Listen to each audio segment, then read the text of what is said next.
Então, você tem muitos de banhado. Olha. Hoje, já estão leite. Então, você tem muitos. Meu Deus,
Como é o nome? Oh, it's just no one to let it very low. Or country train on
Unfortunately, we will go to our old style of teaching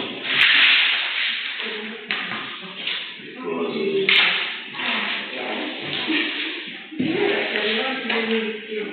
which one? When you were ready, which one? I need to know how much do they feel big at your place? 400.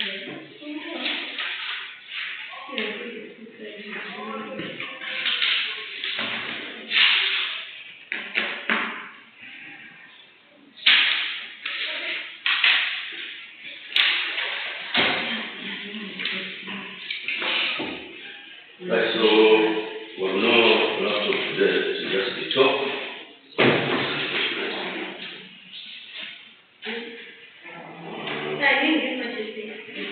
We'll no laptop, so I'll be talking like a pastor, church pastor.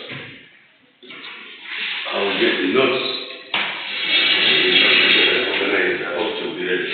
But today, I gave some guy who says, Mom, very mad, I can tell her, you know. Been going there, I was there by 4 o'clock, 5 o'clock. Mom, well.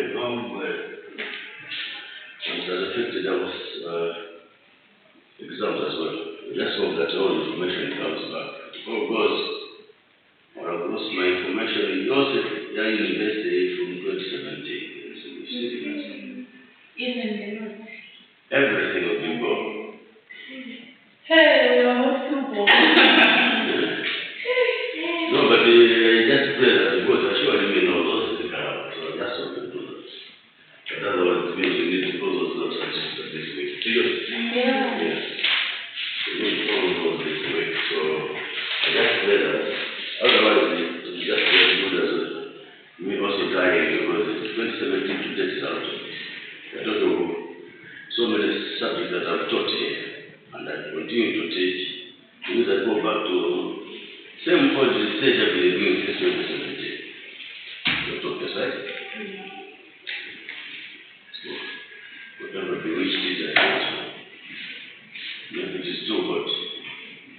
there, you know, let's see, that's a man, that, no, good enough.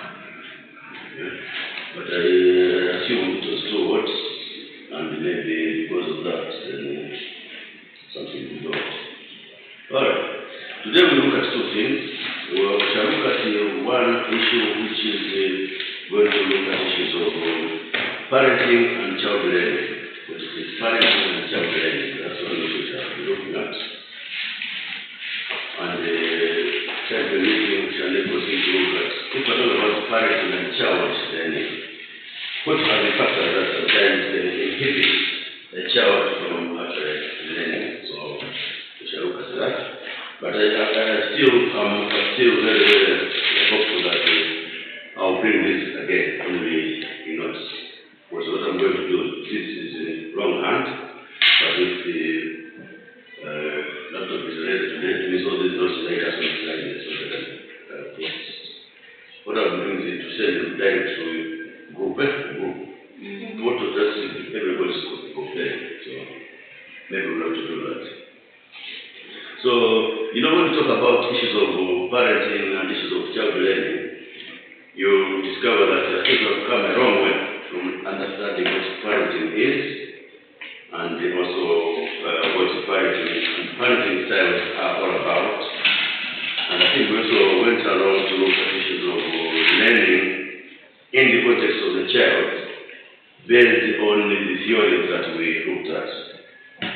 And also, from there, I think we looked at issues of socialization and how that process of socialization does help the child to learn and also to actualize and be what that child is supposed to be.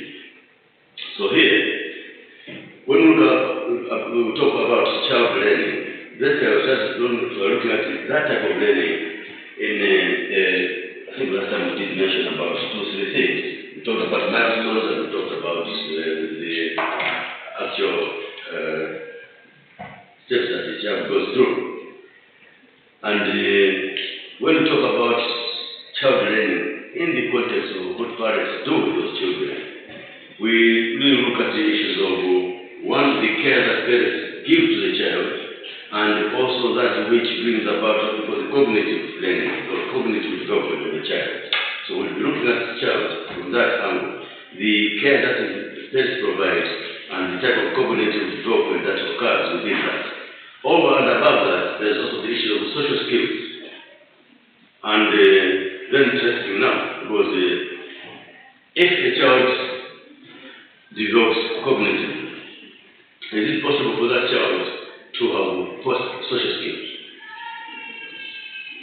It's possible for social skills. It's possible, right?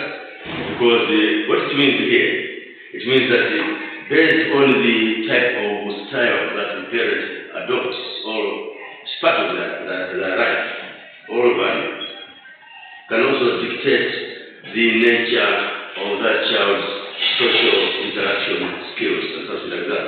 Let's look at a child who is under authoritative parenting style or authoritarian parenting style. Naturally, these two children will have their social skills different. Do you think it is possible to have different social skills because of parenting styles? Yes. There are some children may be assertive or may have high self-esteem, where others may have low self-esteem and be non-assertive, something like that. So this is what it means. Now, so why we emphasize on cognitive development and the social skills? Because these are actually important for the child's success in the future as the child grows up. And I think we have a lot of examples where even adults, or still adults, plenty of adults who actually cannot express themselves as a result of how they are brought up and also as a result of how they build their social skills in the environment in which they grew up. So, social skills too could be a result of the environment in which that individual is. I think yesterday we had a very, very interesting argument tried to reason with this people, and we could not understand. They could not understand, or could not understand why they could not. It was very simple example, right? This gentleman was telling us a story. About 3 of us, and he said, you know, I went to my brother's house, and there was a 7-year-old boy. So my brother and my wife were not there. So as I was there, I noticed something which I didn't like in that child. So I think he pushed the child in the cheeks or something like that. So the child started crying. So this gentleman went to his house, and the brother called him. Oh, did you come in? He said, yes, I came around. I didn't find you. He said, but I found the child crying, and he's still crying. Right? So the child is crying and still crying after some time. So we're saying, what do you think is wrong with that? And but a lot of youth around said, no, maybe the child was scared of you, or the child was angry, or whatever it is.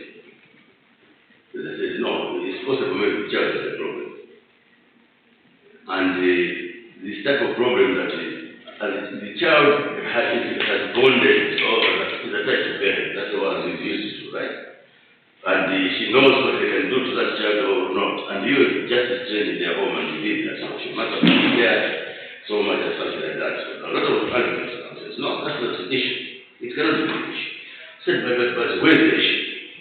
The child was just crying continuously for so many hours, even after the parents had arrived. So I tried to take them through so many things, but they were not able to understand those things. Right? So I said, okay, let's assume the child is not actually in court, no, and has a problem. It could be a mental problem. It could be an autistic spectrum or something like that. So I tried to explain to them this and that and say, so they said, no, it's okay, we're going to use your theory here, we know, right? And they said, now tell us, why is that when children leave home, go to school, they get different behaviors there, they learn different behaviors, whatever it is. They'll come here, they come back, they'll pierce their nose, they'll pierce their whatever it is, and so forth and so forth. And what do you do as a parent? Is it a parent's behavior that lets them do that or not? They say, no, there are two things. There's what we call inhibition.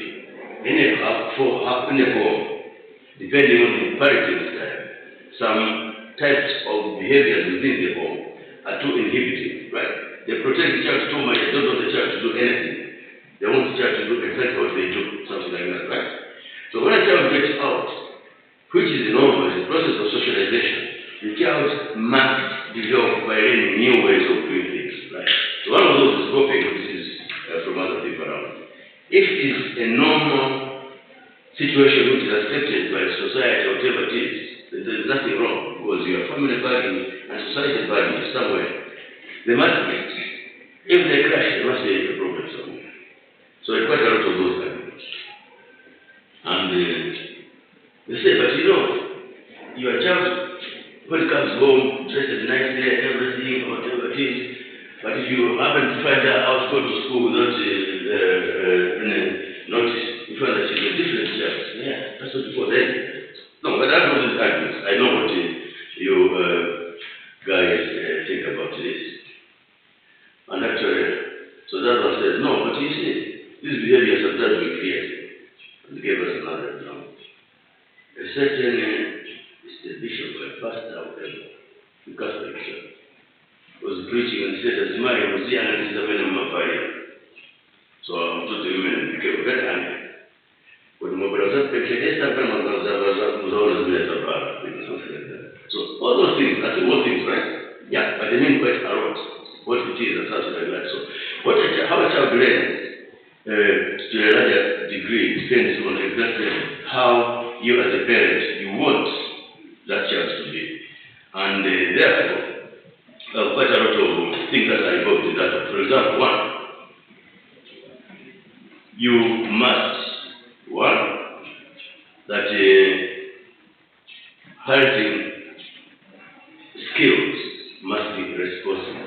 So here, we'll be looking at what is responsive parenting. What is responsive parenting? Is responsive parenting positive parenting, for example, or effective parenting? What is it? Look at what is responsive.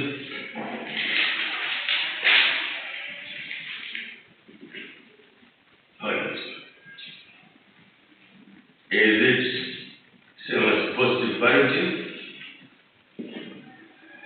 or effective parenting? Are they the same? No? Yes? They are highly interchangeable. Right? And actually you wonder, when you go through, you read certain books, they already use responsive parenting, they use positive parenting, they use effective parenting interchangeably. And in the end, what we look for, it is not what they mean actually, but the outcome of what actually manifests out of that type of style of parenting. So this is what it is. And now,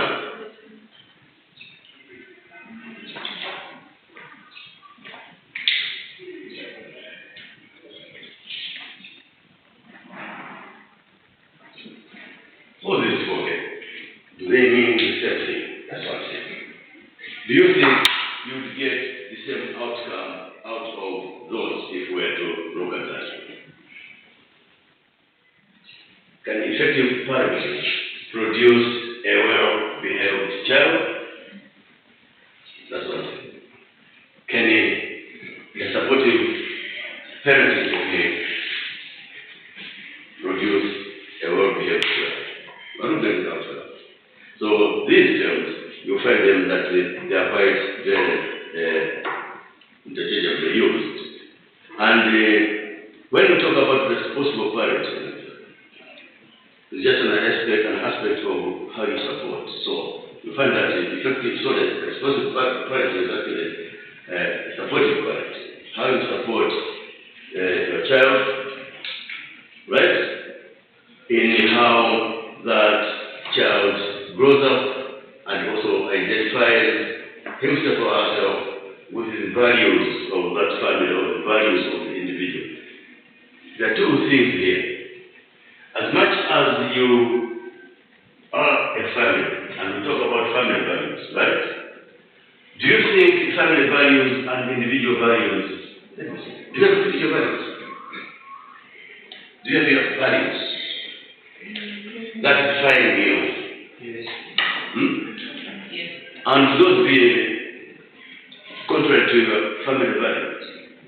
Yes. Or different from family values? Yes. Now give us an example.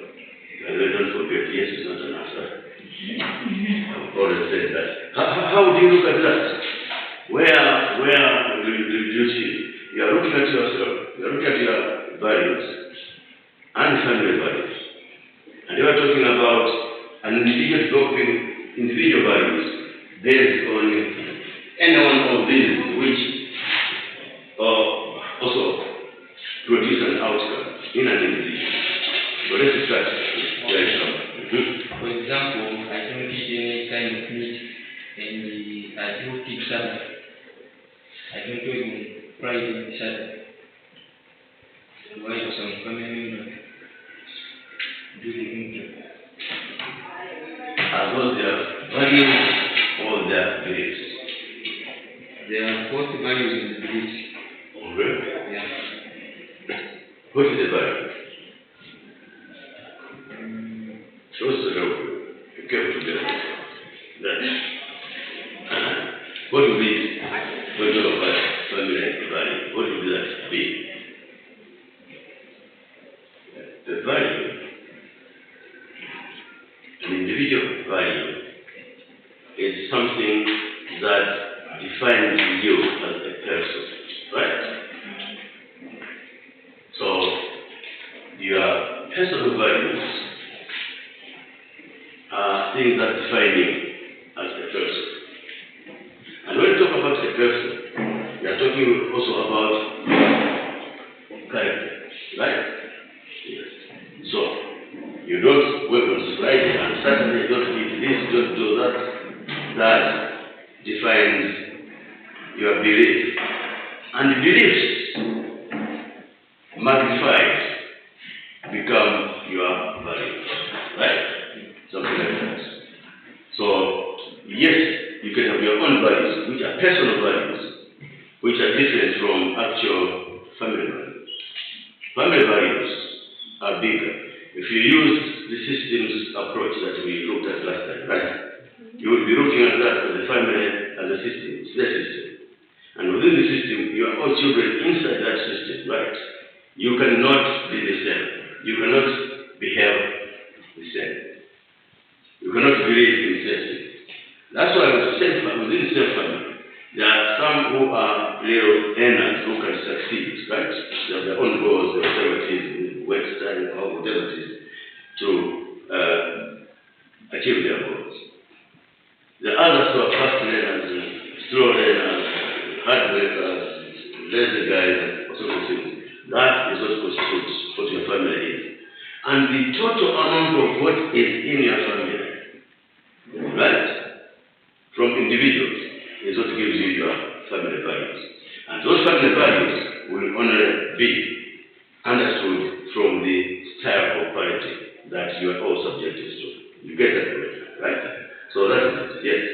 So, yes, those are your values as an individual in the family, right? All your siblings around and your parents will have their own values, right? For example, it's possible to be siblings, right? But to keep a secret that your sibling can't know, is that possible? No? Anything that you know, you tell your sibling this and that, and that. Some of those things you hide until they do. You pass it. See, don't you think you have your own secret that nobody will ever know? You don't? No. Man's always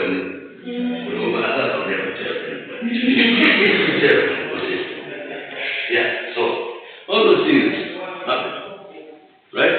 And you can be brother and brother, sister and sister, but never. So all these things happen that way. Now, in a supportive arrangement in a family, right? That's where you develop those issues of attachment, right? Those issues of, we talked about attachment, the issues of bonding, and all sorts of things. The issues of culture and how culture brings you together and stuff like that. All those things will be within that. And if you check in all the theories that you have covered and whatever, you may be able to cover, you find that these theories will always be there. Whatever you do with issues of parenting and learning with children and whatever, these things will always come around. So they are quite used. And if you look at some of the theories, most of the theories, the term we always find in will be the response, right? You look at the ecological system theory, it is a response to the environment, something like that. Systems is a response to the system and something like that. So this is how we need. So responsive parenting is about how parents meet the needs of their children and also in a manner that is reciprocal. And also to see how they can optimize the type of milestones that a child is going to attain through that.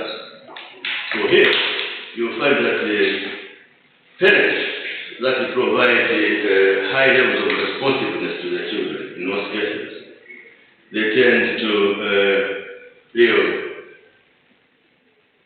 exhibit some parenting styles which are good. Authoritative or authoritarian, I know we're now already mixed up. We don't know which is what. That's the problem with the school. The more the time is coming closer, the more too many things are in your head and start mixing them.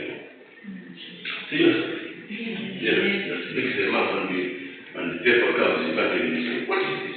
I said, take it.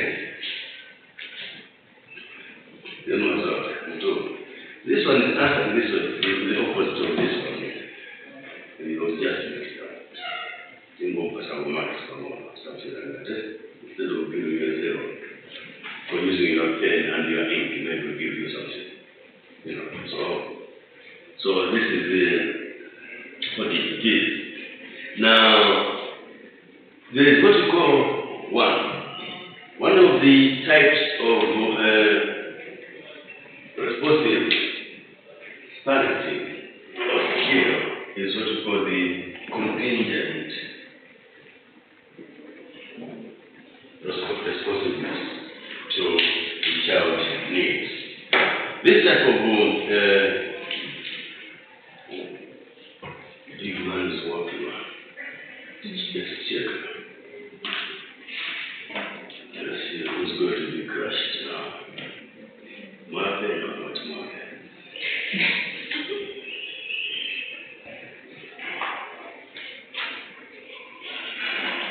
This is scaring people. Just walks around and goes.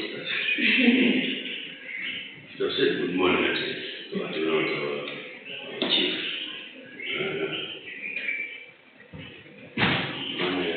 Guy is around. Yeah. So contingent responsiveness to child as a skill in parenting is that type of responsiveness which brings in what we call affective emotional support. Affective emotional support. So this one, we're going to give you what we call the affective emotional support. What does it mean? What is affective? What is affective? Just go and be quiet. Nobody's talking. You're all quiet. Huh? There's no future. You know, 3-4 weeks to go. Something associated with love. Yes. So affective emotional therapy is that type of care which exudes some love, right? And naturally it brings about some emotional stability, right? That's what it means. So contingent responsiveness looks at that type of affective emotional response, which also must be seen to emanate or be manifested by the behavior of the parents and how they deal with that one.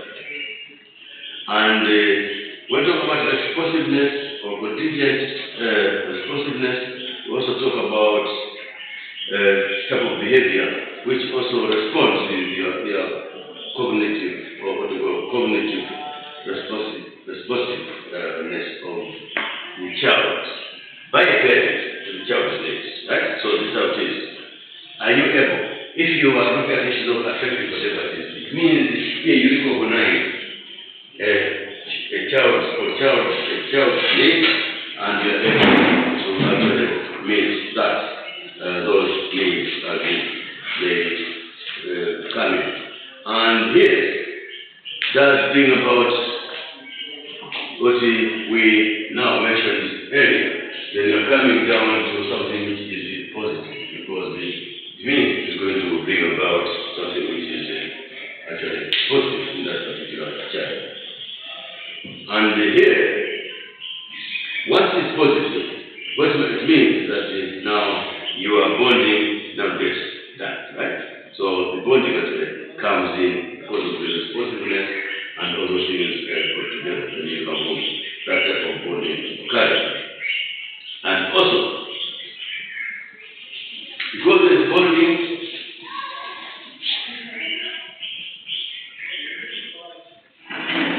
let's also put attachment as well, because if you have bonded, then naturally there will be that degree of attachment. You know, talking without seeing, it's a bit disturbing, but it seems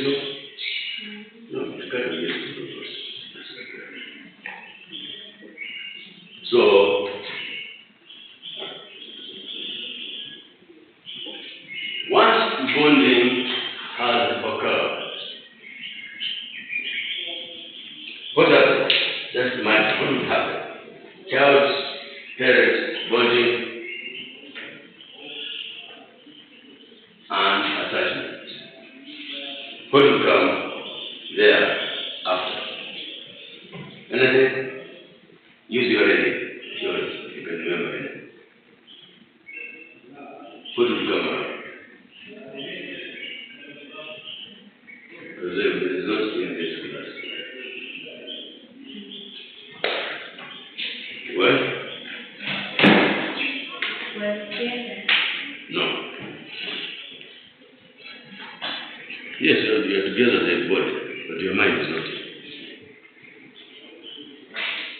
I can't be wrong. I know which mind is where.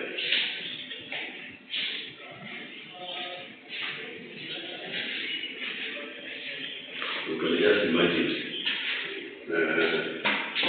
where one's mind is. So the high drive is looking at the 4 weeks as too far. Yes. Huh? Yes. Don't go home. Not so go home. Meet friends, meet whatever things. On the first day she arrives, on the Saturday she'll be all over the streets wanting to press herself. Yeah.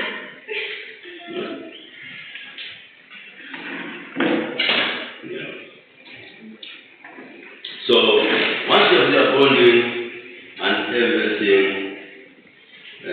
works like that, then you have what we call scaffolding.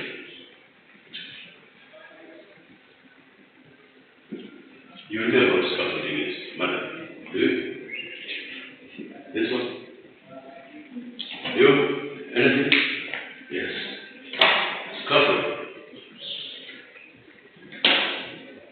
To scaffold is to get the support to achieve something. It comes from the act of scaffold. The scaffold are those things like Makwele, you know Makwele, right? Those are scaffolds. When they're building, these guys are building their houses, whatever it is, they use those things. They call them scaffolds, right? To help you rise above the ground where you are. Now, in children, when you get that level, then you start doing your scaffolding. You're now moving from where you are as a child to somewhere to get your skill above what it is. So, the scaffolding can only occur in a situation where you have gone through all these things, right? You move down to location, you're positive in nature, and from being positive, when it is positive, naturally, you have the bonding and attachment. And from there, that's when the child starts to learn. We call that scaffolding. The child starts knowing my mother is a teacher, or my father is a pastor, and starts building a picture in that individual's mind, that child's mind, of what it is to be, right? And what that individual would wish to be. Something like that. And because of this type of thinking, yes, right? It brings in what we call self-regulation.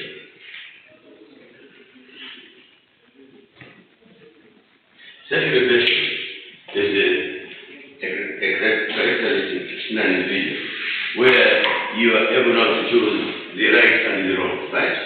But to scaffolding is about how you achieve by rising from where you are. Now, for you to start thinking about how you rise to where you want to be, you require a lot of self-regulation and discipline, right? That's what it means. So children now start to build their personalities using that which we call scaffolding. What do you do if you have to translate this one into some theory? What would this be? Using the learning theory. Yes. It will be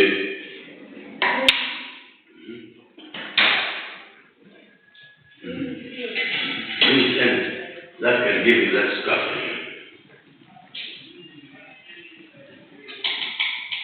Observation. By observing, can you? No. Right. But what can you? Stimulation is possible. Simulation, one of the two. To simulate is to do just like what you have seen as generalized. So, it's possible children will simulate what we are as parents based on how responsive we have been to them. Don't you think so?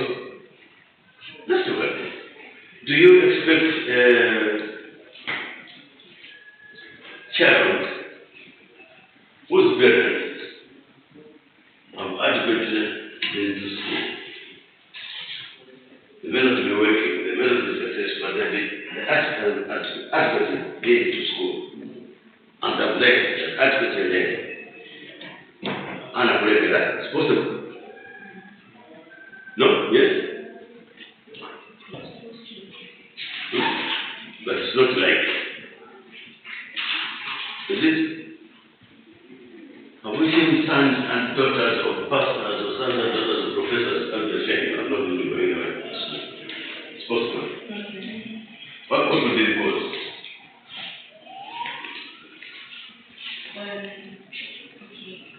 These are children from parents who went to school or who are well to do. They feel proud of themselves. And when they go to school or what, they don't work hard, they think that they have everything, so what's the reason of not working hard, so they don't go. So, what's the can we use? Anything? Motivation?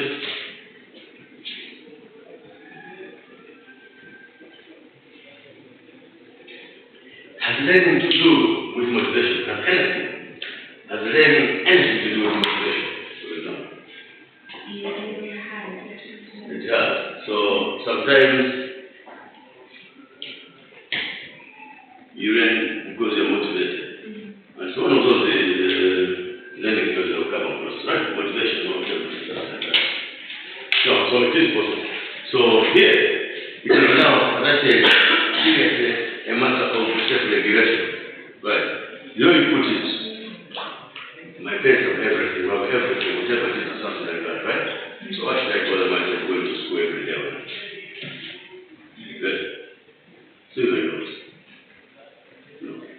The teacher's teaching me every answer, as this has happened, myself on the school, whatever. And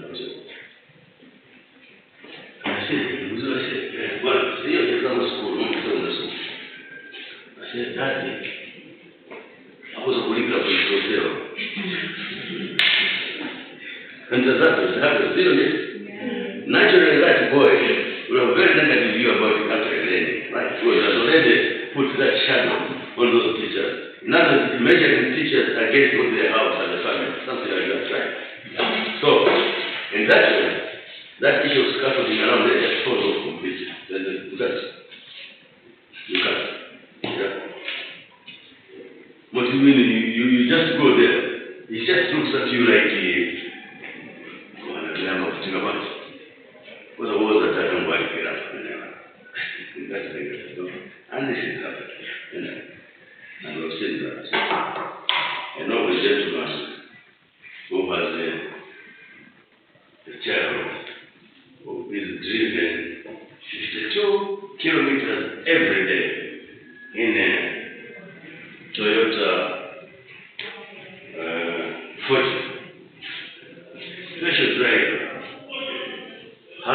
Recruited to drive that boy to school every day. In the morning and the evening or where. 52 kilometers. So this guy is knocking about 108, 120 kilometers every day, man. Because his family is okay. There's not an issue. Right. This example that was given you, has that anything to do with the capability of the child to learn? Do you expect the child to learn and be successful?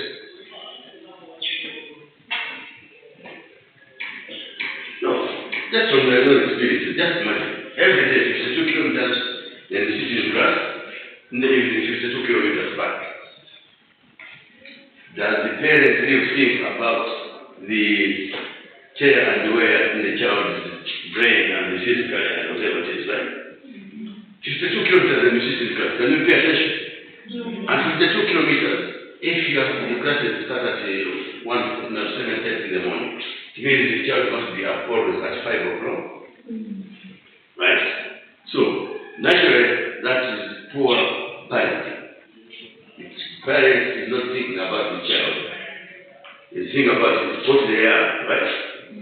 And what they can show to the child. Why not put that child in a boarding school, for example? A very expensive one, because of the money, right? Other torture, the child is being tortured, mentally and physically, right? Yeah. So it means there's a type of work must be coming, and I assume that they must be having a nice packed meal, right? Which other students may not even have, because of where she comes from, something like that. So things like this cannot fall into this. You don't call that responsibility. That is not. It is not. That is detrimental to the mental as well as the physical being of that particular child. And it cannot work like that. So these are some of the things that we look at when we look at this. Now, regulation here leads to something else which becomes important for that individual child. And this will probably be, okay, translate all these things. Now with self-regulation, you will also have functional skills, most likely.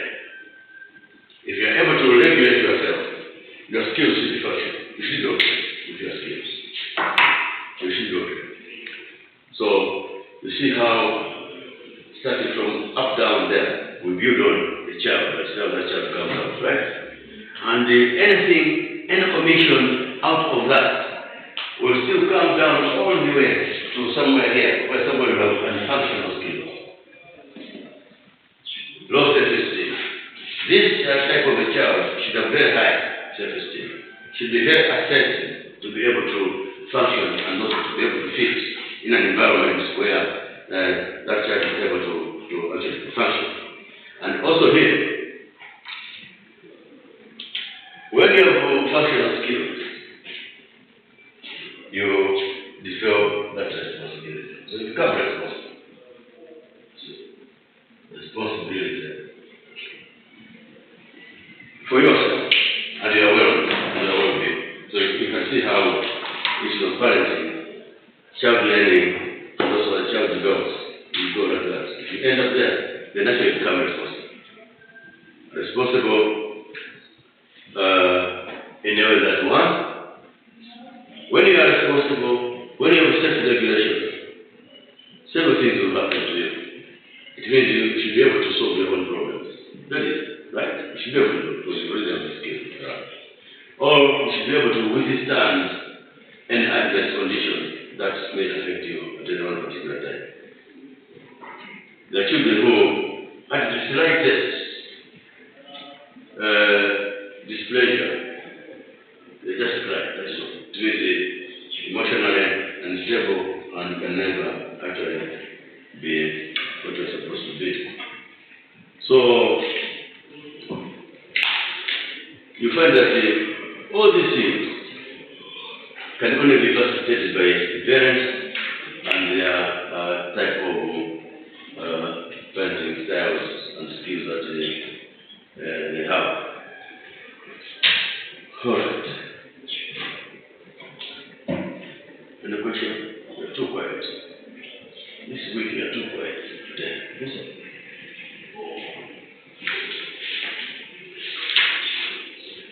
All right. Let's I have a question. please. Is priority and theory and attachment theory one and the same?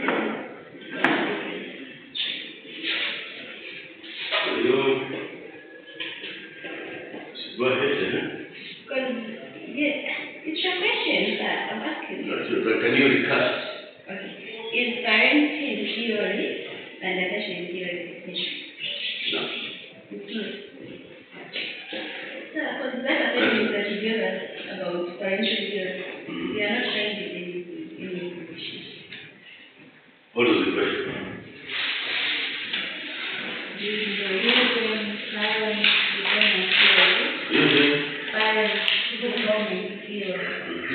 Why is parenting construed as social construct? Yes. So, your question has missed something. What have you missed? What have you missed? Development. Okay. Now I'm good. Parenting theories are many, right? The theories, a body of knowledge that you can use to understand situations around children and around parents. I mean, attachment theory, ecological systems theory, whatever it is. One of those theories is parent development theory, which we cover. So you go to parent development theory, what did we cover? Which I cannot show it now because I hope it comes back. What does parent development theory talk about? And how does that which it says can be construed as socially constructed? And the answer is very straight. What is a social construction? I always told you, when I have an assignment, I usually have keywords which you must memorize.